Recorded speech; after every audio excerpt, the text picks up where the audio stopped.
Hello and welcome back to our Embracing Midlife Change series. And this week we're talking about our sense of self. Our sense of self is simply the awareness of our own identity. It's how we think and how we feel. I guess in spiritual terms, you could say it's our soul, okay? It's our real sense of who we are, all right? And what happens is that this changes over our lifetime. Sometimes the changes are gradual, sometimes the changes are more sudden. And during perimenopause, because there's so much going on, a lot of women find that their sense of self changes. So what's actually going on? First of all, there's the hormonal changes, and the dropping estrogen affects our serotonin levels. So our mood and motivation is affected. The dropping estrogen also affects our ability to manage anger. So we find that we're less patient, right? And we can have that kind of short fuse and get frustrated and irritated a lot more easily. We also find, due to dropping progesterone, that we're more stress sensitive and more anxious. So there's a lot of biological things that are happening that are affecting our sense of self, how we feel, and I guess even our personality. Our personality does change over our lifetime, and sometimes it changes more than others. And because of these hormonal impact, what's going on, we can find that previously we might have been quite a patient person. Now we feel more impatient. Previously we might have felt, more compassionate, but we find that we just don't seem to have those same feelings, or we have more of those feelings than before. But also, there's something that happens where a lot of women tell me, they say, Belle, I just don't feel myself. I almost feel like a different person. I kind of don't recognize this person that I am. It can be very disconcerting, and I know because I experienced this, and I want to reassure you, you are not alone. If you're kind of thinking like, who is this person, right? I don't recognize her. I feel different. I don't feel like my old self. And that, because I think it happens in quite a dramatic and quick way, it can, like I said, be very disconcerting, all right? And I want to reassure you that it's okay. You're going to be okay, and you're going to get through this. And so what's happening is that the personality changes through our life, and there are different triggers. There are biological triggers and there are social triggers, right? So the biological transitions that we go through, like puberty, right? So we all know that. We go through puberty, there's the roller coaster of hormones, and all of a sudden your little angel turns into the little devil, right? Or we've been through that. I remember my teenage years were awful. I just was all out of sorts, and my personality really changed, all right? And then also things like having a baby, the biological factor of having a baby can impact our body, and we're different afterwards, all right? And the same with perimenopause and menopause. Am I making sense? And when we kind of understand this, we can kind of find a bit more peace, right? And go, okay, I see what's going on, all right? Let's get to work and see how we can reconnect with ourselves to feel better. And then there's the social transitions, right? So things that happen in life. We get married, we start a new career, maybe we have an accident, all right? These things, or maybe we lose a parent or a partner, these types of things affect our personality too, right? So there are changes, we evolve, it's not set in stone, all righty? And so the other thing is that sometimes these changes, and quite often, happen gradually over years. All right, but sometimes they happen quickly. And when they happen quickly, and also especially when they're unexpected, they have more of an impact on our sense of self, on our personality. And so that's why with perimenopause, for many of us, it happens quickly, and also it's unexpected. We're not prepared because we're just not talking about it. So that's why all of a sudden we can feel really at sixes and sevens, right? Up in the air. What's going on? I don't feel myself, and I don't recognize some of my behaviors and reactions, right?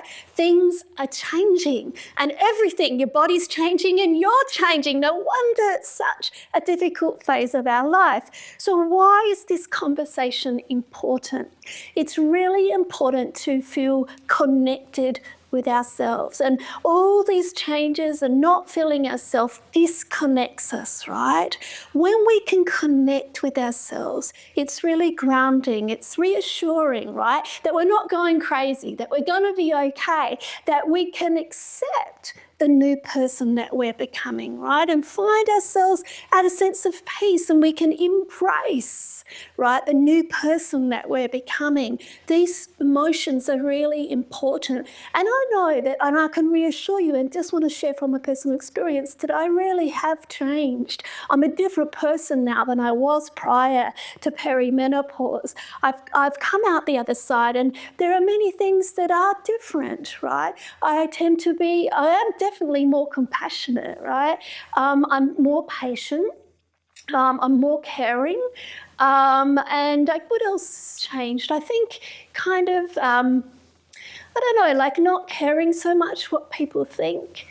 And just a real kind of maturing, I guess, on the inside, becoming wiser, feeling like a wizardly wise woman, right? And more at peace with getting older. But I'm definitely different.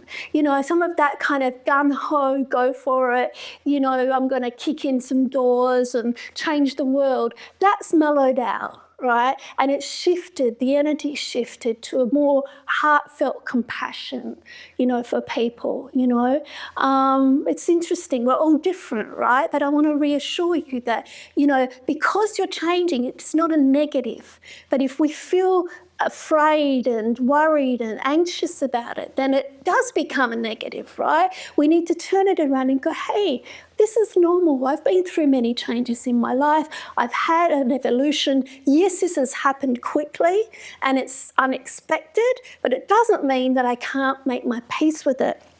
So how do we reconnect with ourselves? This is the key. I want to reconnect, and I'm going to help you with this. The first one is that we need to shift gears. Remember the shift gears tool? From automatic, the old way of thinking and feeling, to the new way. I want you to kind of go, okay, I'm going to let go. I'm not going to keep trying to force a square peg into a round hole. I am changing, all right? That's the first step.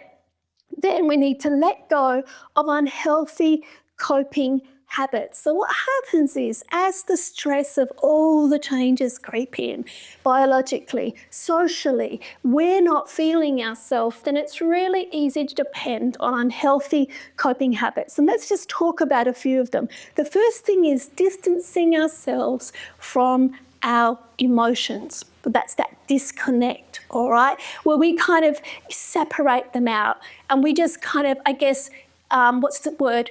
Denial, head in the sand. We're like, you know what, I'm not going to engage in those feelings that I'm having, those bad feelings or whatever it might be. I'm just going to ignore them, right? And hope that they go away. And that doesn't work. All right, they're not going to go away. We need to face them and feel them. And as we do, we can then let them go. All right, that's the way we let them go. So the other thing is, and it's okay when we do this, to feel the things, to have a cry, to feel sad, to feel a sense of grief of what's been lost, to feel afraid. These emotions are okay, but don't stay there. All right, that's the key. Next is the overthinking things, all right? We can get really obsessed with ruminating over worrying thoughts. And often it's about things that might happen, right? That haven't happened yet. The fears of the future, and what might be. And we're wasting all this emotional energy that's exhausting us, right?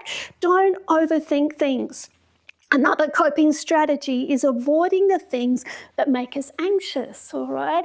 So if we know there are things that are going to be a trigger for us as an anxiety, it's a natural kind of human nature to kind of avoid those things. And sometimes that then impacts our quality of life because we're missing out on things simply because we're worried that we're going to feel anxious, And again, it's kind of like disconnecting, right? Because we're saying, I'm not going to deal with that, or face that social situation or go to that event or whatever it might be because I don't feel good about the whole situation, and that diminishes our sense of self-esteem and self-confidence, right?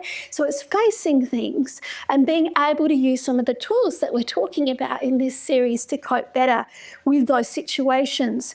Becoming too dependent on routine is another coping mechanism where everything has to be just so.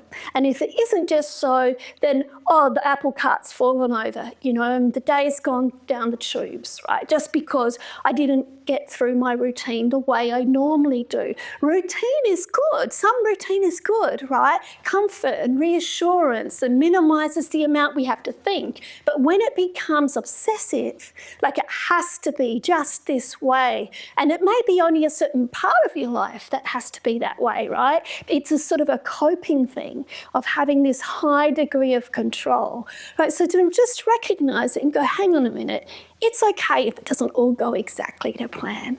That's all right. I'm going to be flexible. I'm going to change gears, all right? Another unhealthy coping mechanism is striving to have everything perfect. It can tie in with this, right?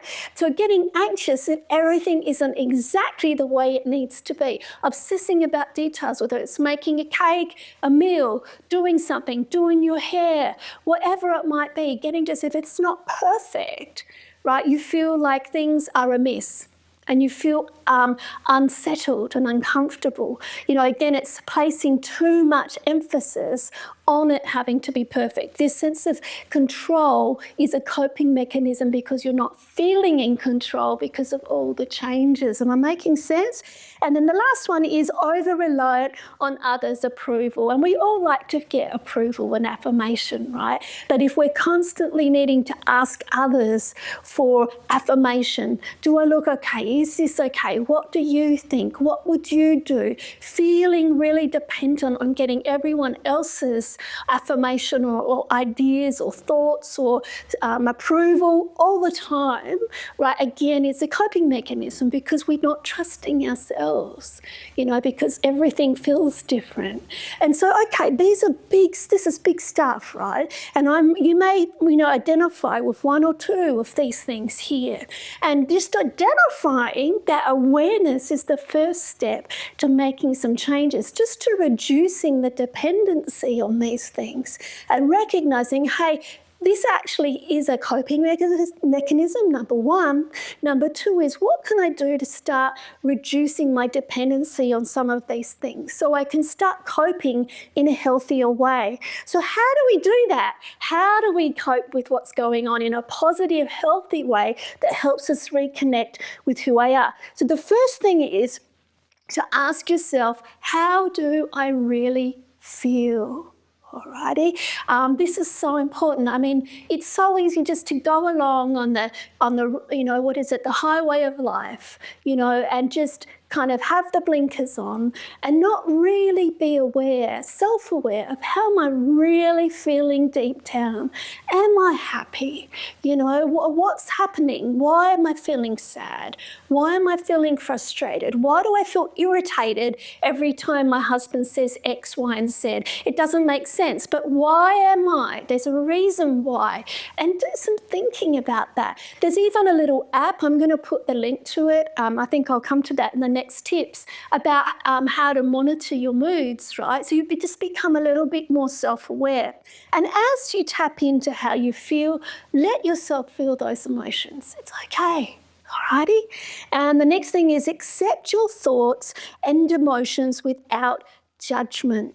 Alrighty? So when you recognize, hey, actually, I'm feeling pretty upset about what, Susan said at work the other day. Now that I really think about it, but don't then judge yourself and say, oh, but you know what, she had good reason to say that. Or, yeah, I did really stuff up. You're judging it, right? And you're minimizing that in your own mind, right? Don't judge it, right? Just acknowledge it. Yeah, I am feeling upset about that, actually. Yeah, okay, alrighty. That's okay, I can deal with this. I can deal with this. Don't kind of push it down. Let yourself feel it like a river. Let the emotions run through you, right? Okay, it's a lot healthier than blocking them all up in a dam. Okay, and the next one is talk to someone you trust. So talking can be so helpful. It might be a good friend, it might be a professional, it might be your doctor, all right? It just depends, we're all different. But if something is really bothering you, as you do a bit of this emotional work that we're talking about, and you uncover something and you don't seem to have the answers, try talking to someone, okay? So let me give you some of these tips. Now, the tips are, as I mentioned, use a mood app or a journal. So this is about self-awareness of how am I really feeling. As we kind of tap into how we're feeling, we're reconnecting, right, with our new self, right, with the person that we're becoming, instead of trying to hang on to that old person. So I'm going to put the link to an app that I use, okay, under this video. Or if you prefer writing, you might like to do a little bit of journaling, just a few minutes a day, just about how you're feeling, what's going on, and then you can start to own it more, right, as you acknowledge it. The next tip is to take better care of your body. So when we're feeling disconnected from ourselves, self-neglect is much more common, right? When we're not feeling good, when we're just feeling in that washing machine of emotions, it's not unusual to start neglecting your health and well-being in your body. It can just be little things, right?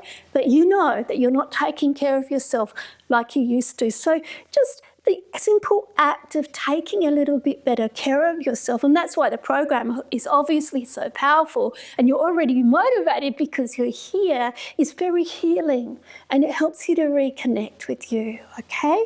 And then the last one is plan an enjoyable solo activity. So research shows that during this phase of our life where we're going through these personality changes, that our sense of self is changing, that spending time alone doing things that we enjoy help tremendously to connect to this new person that we're becoming. We need some space. We need to kind of turn the volume down in our lives, all right? And the way that we do this is by doing something enjoyable on your own. And as you do that, you can really kind of feel that centering happening, right? That grounding of, yeah, okay, I am different, and that's okay. And I'm going to be okay.